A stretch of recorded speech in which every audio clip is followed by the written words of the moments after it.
Good evening. There's been a recent gap in the productions, primarily because what I've been doing is gathering information on the possibility of an IT attack and generally finding out whether or not there's any more evidence to support the theoretical IT hack attack that we've talked about in the past.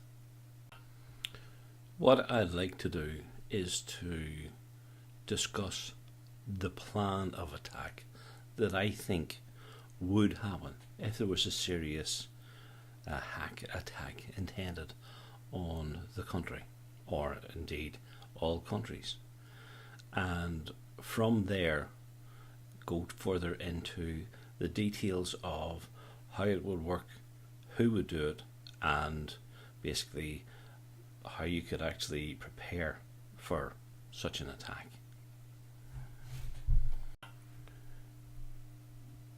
One of the things that we're going to think about today is the possibility that there is an organization belonging to a government or an organization of ill intent, and that we presume that they have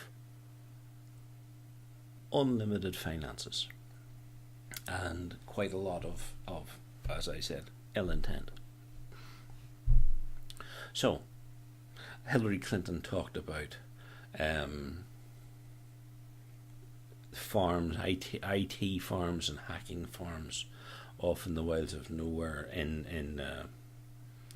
off Greece and stuff like that. Macedonia, I believe, was the actual country that you talked about. So Macedonian IT hacking farms. We'll take it that there are magic hacking farms sprawled all over Macedonia. And in each one of these you have essentially a factory with 250 IT specialists who are all hackers. And they're all sitting in disparate groups, each with his own control. Okay? And the control could be male, female, whatever. Whenever I say his, take it as being generic. You have the opportunity where people can go, right, okay,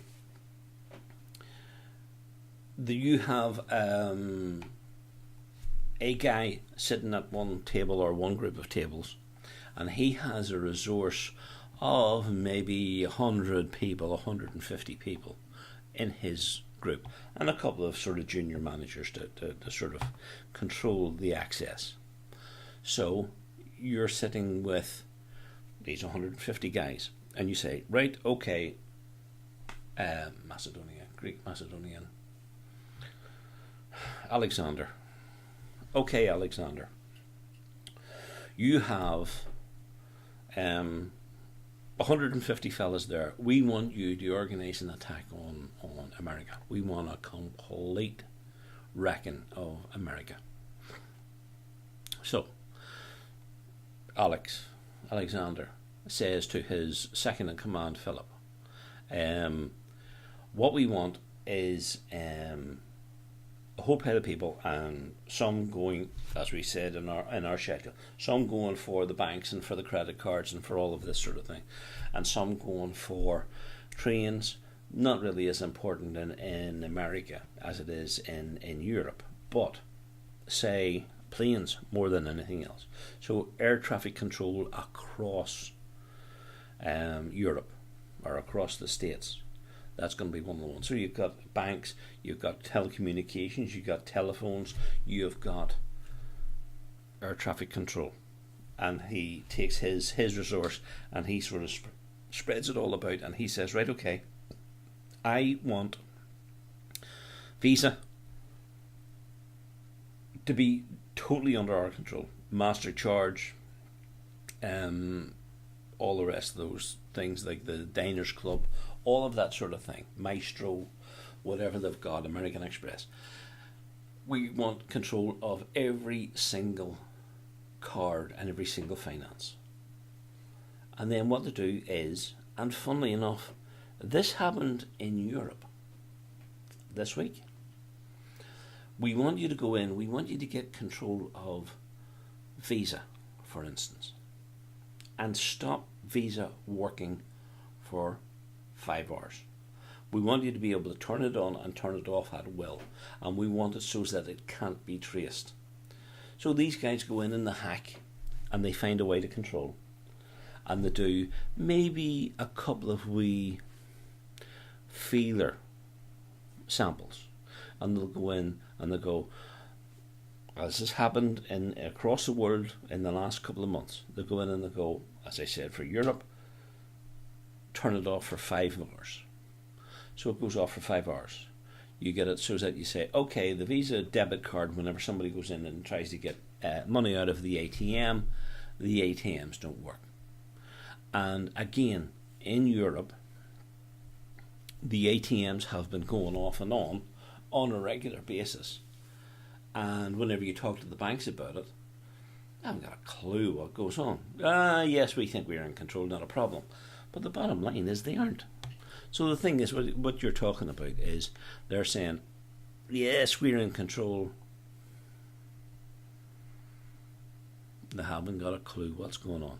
And that's the thing. If the banks had enough integrity to be able to admit that they weren't sure, then what we could actually do is we could say to them, right, okay, well, in that case, go back to hard copy printouts of all of your bank statements and send it out. And stop doing online transactions. Literally shut down Amazon, shut down eBay, all of those things, because Amazon and eBay is going to be on there as well. Because if you go up and you go, right, okay, say you're used to buying off Amazon, you go into Amazon and you go, I want to have a pair of shoes off Amazon, and you go in and you buy a pair of shoes off Amazon, and the shoes are 20 quid, and you get a bill for 200, and you go, well, this is too much. What about this? You're taking money out. No, we're not. Well, yes, you are. Here's all the evidence out of my account. As far as they're concerned, they go, no, nothing to do with us. I know this has happened because it's happened to somebody I know personally. And this person that I'm talking about had £230 taken out of their account overnight. And what it was 13 magic debits of 20 quid a piece. And there's absolute hell to go through to try and get that money back. It did happen. But if you have, this was one person going to do it, and they were able to say, yes, okay, fine. We're going through our system, and we have realised, yes, there are indeed 13 illegal transactions. But what happens if it's, instead of one person, what happens if it's 100,000 people all going, excuse me, where's my money? And Amazon goes, well, we're flooded. We've no idea what's going on. Come back and talk to us tomorrow morning. And by that time, it's gone out of business, and whatever the guy owns it has disappeared off to New Zealand or to Caracas, and the chances of getting your money out of him are somewhere between slim and absolutely bugger all. So that's that. That's your finances. Your finances are bollocks. Your finances are hanging out to dry. And this is this plan where a managed group going and having a structured set of attacks where they come in and they go, we're going to attack this 24 people, attack the banks. This 36 people attack all of the air traffic controls, or all of the communications, or all the power sources, or all of this, that and the other. And then at the next group of tables, or on the next floor, there's somebody who's attacking the UK, there's a group over here attacking France, another mob over here attacking Germany, whatever. And then all of a sudden you're sitting going, everybody is open for business. So the thing is, what happens is your man comes in and he says, right, I want the following attacks in order. I want every 5 minutes, I want UK, Germany, France, Italy, Spain, all the way across, and then out to Europe or out to the United States. This guy says, right, we're going to have the attacks that go from Europe all the way around the world. And it's going to be Russia, and it's going to be Australia, and it's going to be New Zealand, and it's going to be South America, Mexico, United States, Japan, whatever. If you've seen Japan, if you've seen South Korea, and the control that the banks have out there and that the power stations have out there, it is phenomenal.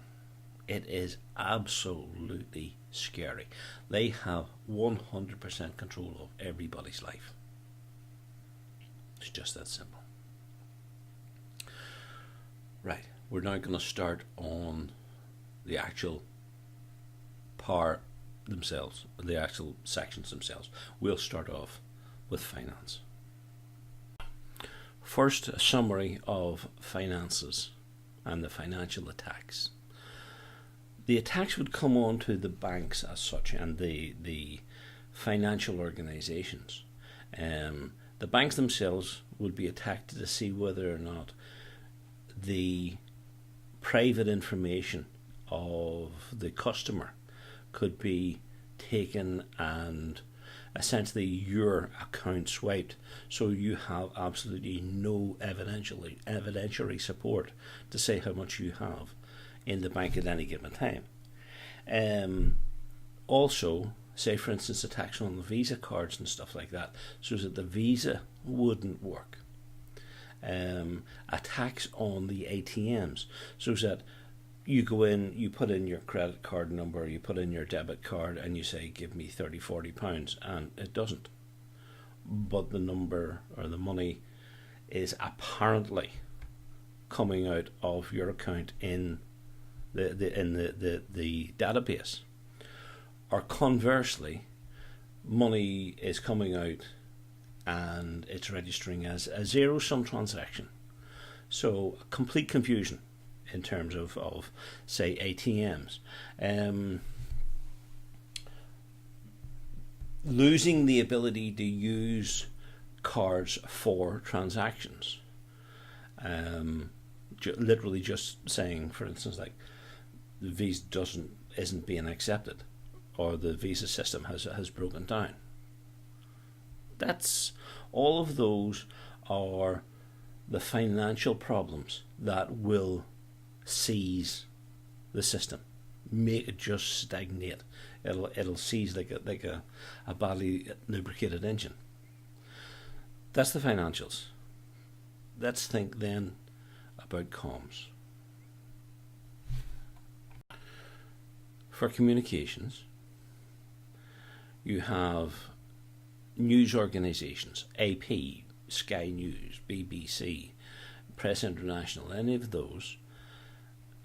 I would hack those, because what you're looking to do is you're looking to try and get absolute control over what people know.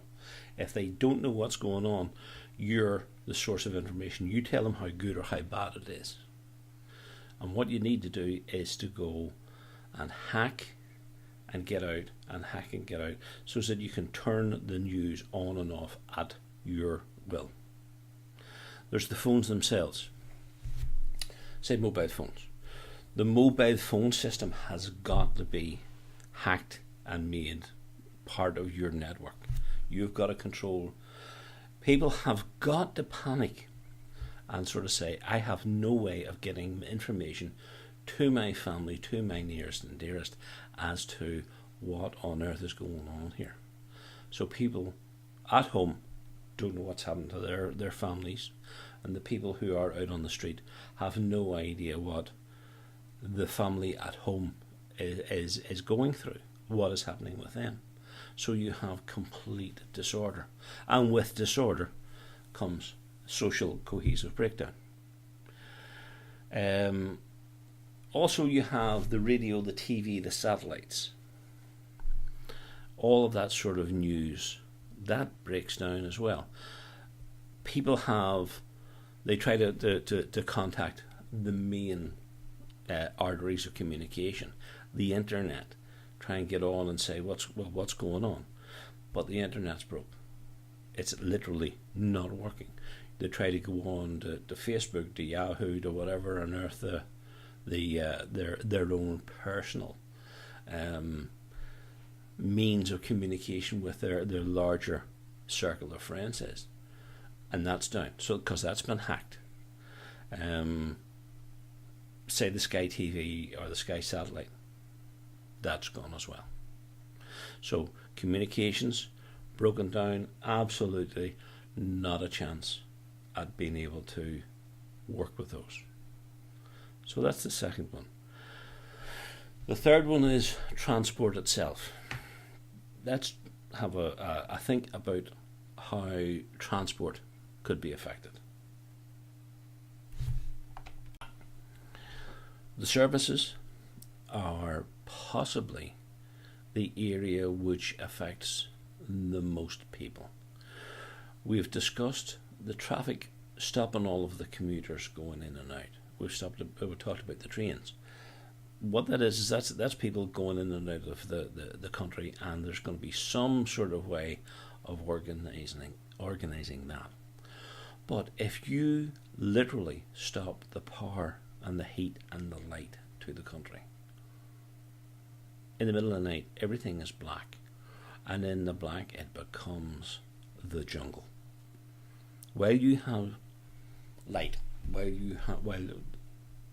light is shining on activities, there's going to be a judgment, there's going to be self-restraint, there's going to be the possibility, the thought that the police will be able to identify you. But if it's all of a sudden it's black, it's dark, and you're just another shadow in the dark, anything can happen, and there's absolutely no way that you can have any sort of control over what people do. It's going to end up going to the lowest common denominator. So why don't we think about the actual schedule of what would happen?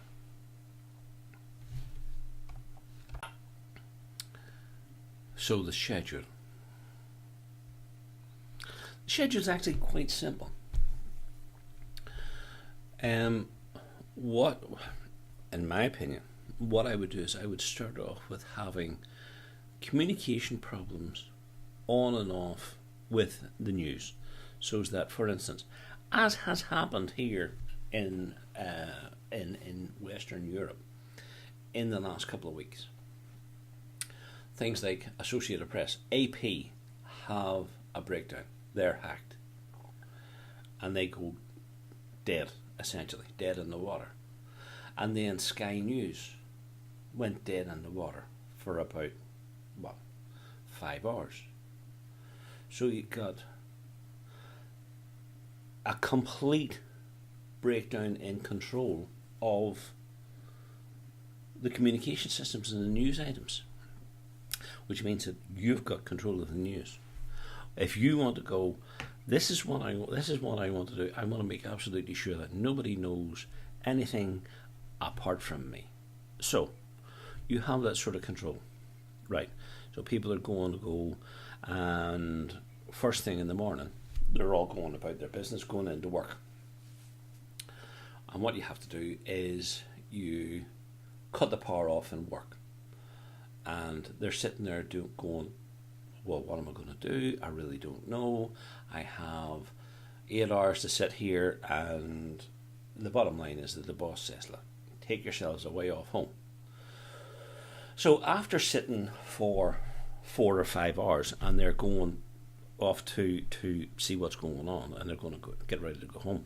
And don't forget, they're essentially, if the power's off and the communications or the phone is off, they have no way of contacting their home to actually see what's going on. So they're already starting to get antsy about what's going on. So You then end up with people going, right, okay, the hell with this, I'm going to get ready to go home. And you have the train commuters, and they go down and they get into the train. But they go and they sit in the train, and the train stops or won't leave the station. And you've now got, it's 5:15. You've got all the people ready to go home.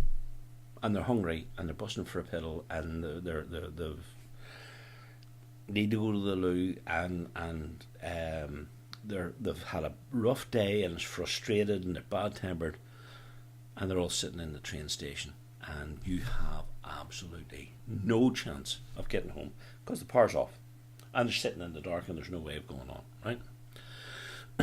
And then you have the actual sort of the traffic outside. So people are trying to get home, and they're sort of going, right, okay, now I'm trying to go home in my car. But the traffic lights are broken at the same time. The traffic lights are off, and there's absolutely no backup system going. And the programs that actually sort of controlled it all have turned to, it's all green. And then every single car in the Western Hemisphere thinks, I have right of way going through this junction, and they try to do it. And there's no sort of news about it, no leeway, because people go, look, I have the right of way, you move back. And the other fella's going, if you don't get your car out of my flipping face, I'm going to put my boot in you. So there's all of that aggression coming up, and you'll get incidental fights and stuff like that, and then that involves having to get the police out and having to get the ambulance. So that adds to the confusion. And then what you have is the news goes down, the power goes down, the news goes down, radio, television, internet, every single thing just stops dead. So people are sitting in their cars. They don't have any sort of means of being able to find out what's going on. So you're working to the gossip or the scandal or the hearsay from whenever you went down your window and you talk to the guy in the next car and you say, what the hell's happening? And he has an idea that it's the Martians are invading, or the Russians, or the Americans, or Donald Trump has decided to throw nuclear missiles, or Kim, or whatever. So everybody has an idea, and no two people have the same notion of what's going on. Absolute chaos. So that's the first night. And then what happens is you have the people trying to get home. Now, if you're more than 10 miles away, you're bollocks. You're absolutely wrecked. You're as well just stopping and going in and getting a hotel room. But the thing is, you go into the hotel room and all of a sudden you go, right, okay, well, here's my card. And they go, well, no, it's not recognizing your card. Your card's dead. It's coming up here as being your card is obsolete, not working, cancelled, whatever way you want to think about it. So you don't even have a place to stay. And you say, what the hell will it go and get money out of the bank on the wall, and I'll pay everything cash.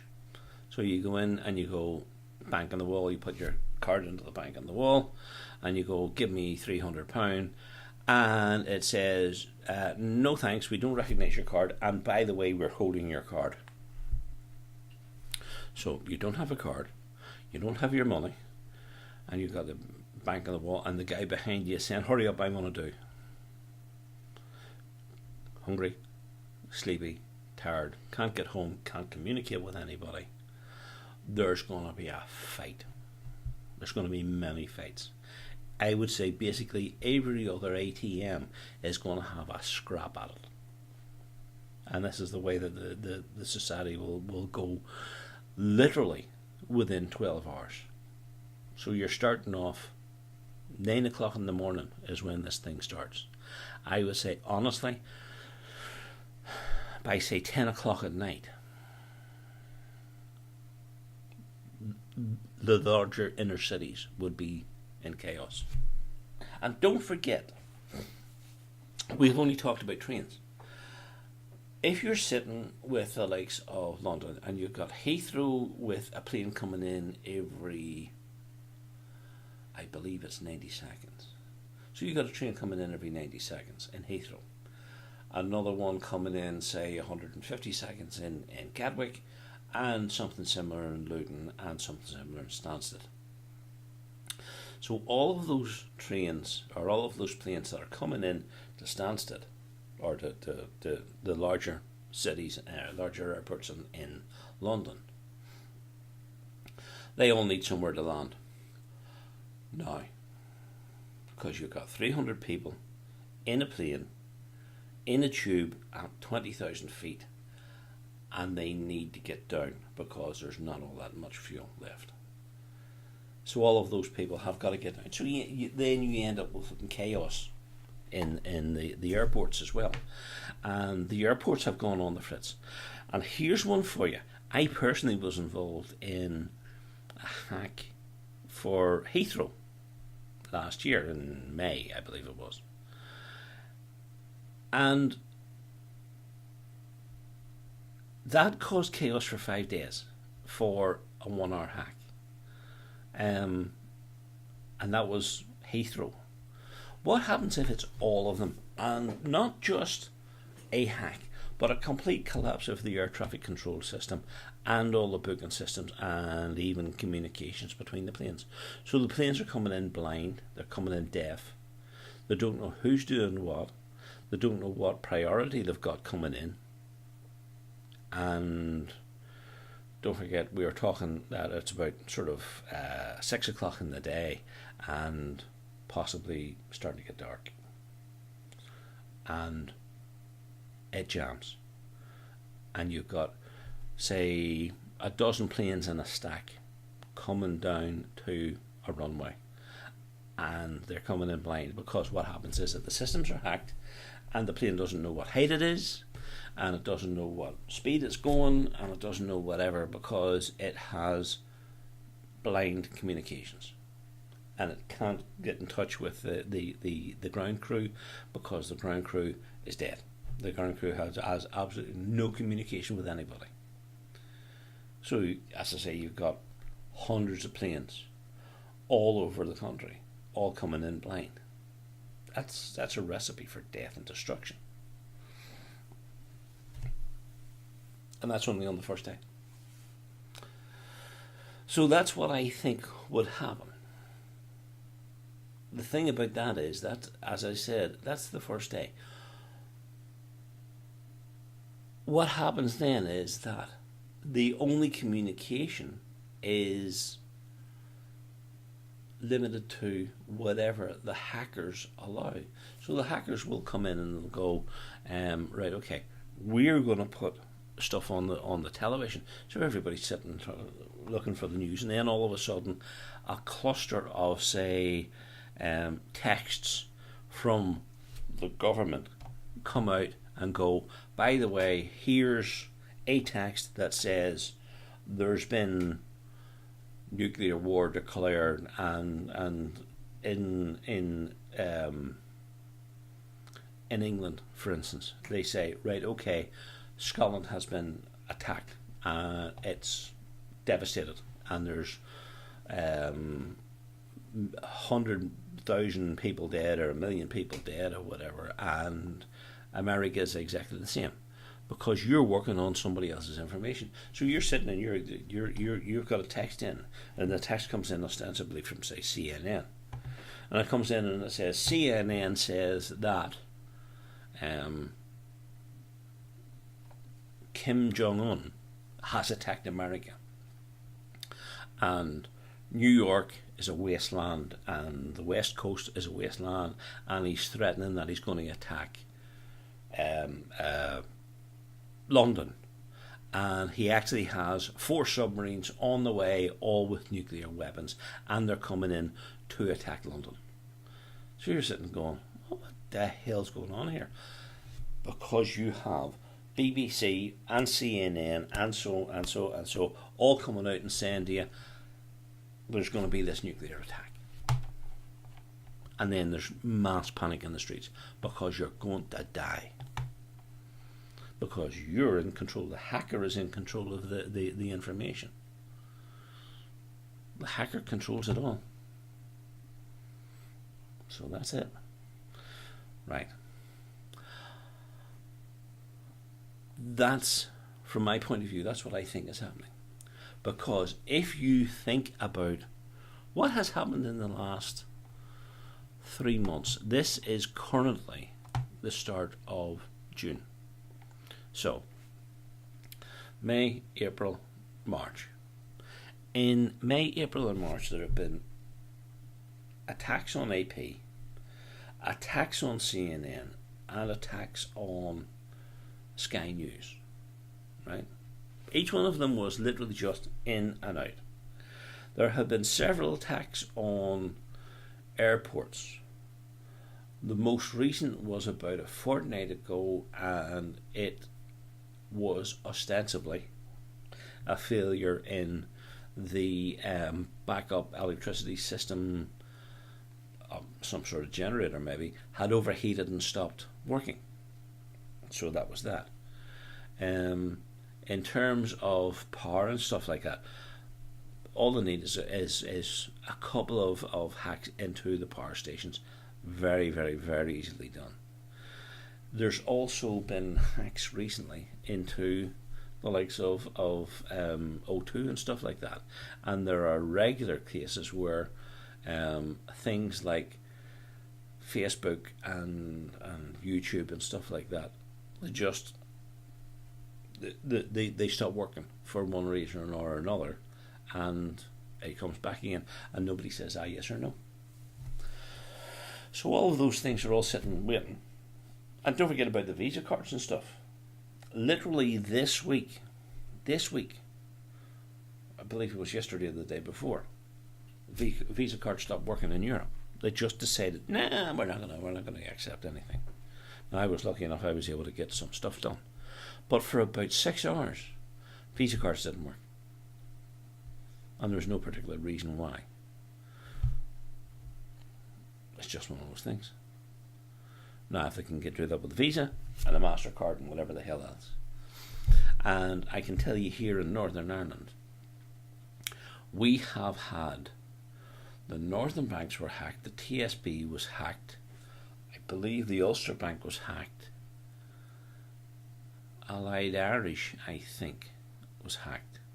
And all of these things all go, all of a sudden, people say, well, we can't get money out of the bank, and the money has gone in, but the standard payments and the direct debits and all the rest of that sort of thing, they haven't come out yet. And if they have, it hasn't registered, or if it has registered, then the money hasn't actually gone and transferred. And this sort of thing happens now about every couple of months here in Northern Ireland. I have absolutely no idea how good or how bad or how inefficient it is across the world. But the bottom line is, if they're doing it here, they could be doing it anywhere. All they're looking to do is to play with the system until they find out what to do, and then they can take that and duplicate it. So say, for instance, we have got absolutely no control over the banks here. Nobody seems to give a shit. So the bottom line is they say, right, okay, or Philip and Alec in Macedonia, in that farm, they come up and they go, right, our bank boys will want you to go and find a way in and try to hack a way into some of these bank systems, and we'll find out what's going on. And it just so happens that the guys who have been doing the banks in Northern Ireland, say, are better than the rest, and they go back and they say, we have found a back door in, here it is. So those guys who are Philip and Alex, they're sitting in there going, right, okay, take that information, document it, put it into a system, give it to everybody else so that everybody else can try it nice and gently. So they managed to get it nailed down here, and then all of a sudden in Chase Manhattan Bank has trouble paying bills for half a day. for a weekend, whatever the hell it is, and they go, it's just an IT thing. Don't worry about it. We're getting it sorted, and they don't know what the hell it is. And then all of it, then the same thing happens off to Australia, and Bank Australia says, right, okay. Well, it was we one off, but we're fine now. And then it just it sits off to one side, ready to be launched, because this is what happens with these guys. They sit and they have this time bomb that is sitting waiting to be essentially the pin pulled and put into the banks, and then the Visa craps out, and your money, we've got no record of your money because it blanks everybody's statement. Here's an example. There was a girl in England about 4 weeks ago. This is how close this is. There was a girl in England about 3 or 4 weeks ago, and she ended up. They told her within about 3 days that a load of money had transferred into her account. That was, like about £35 million. And then all of a sudden it all came out. Now, she got into trouble because she went £35 million, a yo-ho, whole pile of shoes, whole pile of Jimmy shoes, handbags, perfumes, whatever the hell else, and that was everything that they wanted, So it was interesting. And then all of a sudden, this sort of thing all sort of it comes out that it was a clerical error. You need to give the money back, and she doesn't have the money to give back. What she's maybe 18 or something like that, and she doesn't know what the hell's going on. So they go, yeah, okay, fine. We'll take the money back off you in sort of in small amounts. And what happens to the cases where somebody's gone to the ATM, and the ATM, they put in and they say, I would like £50, and it pops out 500 or 5,000, and some 19-year-old kid is sitting there with half a feed of drink in him, and he wanted 20 quid to pay for a carry-out for his way home, and all of a sudden he's sitting with £2,000 in his hand, and he's going, well, the magic ATM fairy gave me £2,000. I'm going to take it and spend it the way that it should be. And he goes off maybe on a holiday off to Tenerife or something like that. He goes off on the 1830 drunken hoor trawl and comes back, and there's a wee rap at the door going, where's our £2,000? He's going, well, I don't remember. I was drunk and I got £2,000 and I don't remember where it came from. Because he was drunk and he woke up the next morning with £2,000 sitting in his pocket. What did he do? Did he win in the poker? He might have done. You never know.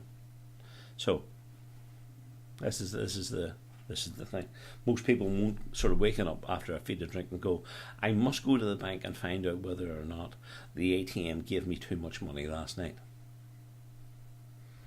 At most, he will have looked at his account and said, tell me I didn't book out £2,000. And he'll look at his account, and his account says, no, we give you 20 quid. And he goes, well, 20 quid, there you are. 20 quid's all I needed. So, bingo, 20 quid. And yet he's sitting with £2,000 because somebody's been hacking the systems. And then he's paying the bill. So there's that. The banks are the ones that really will screw you up as an individual. In terms of the rest of how it'll affect the world, really, it's communications and traffic. But the banks will screw you on a personal basis. Okay, so that's that. We'll leave it at that. Please feel free to let me know whether or not you think I'm talking nonsense. Mark me up, mark me down, subscribe, ring that bell, and you'll get notification when I log in again, which is, I'm sorry, has been irregular lately.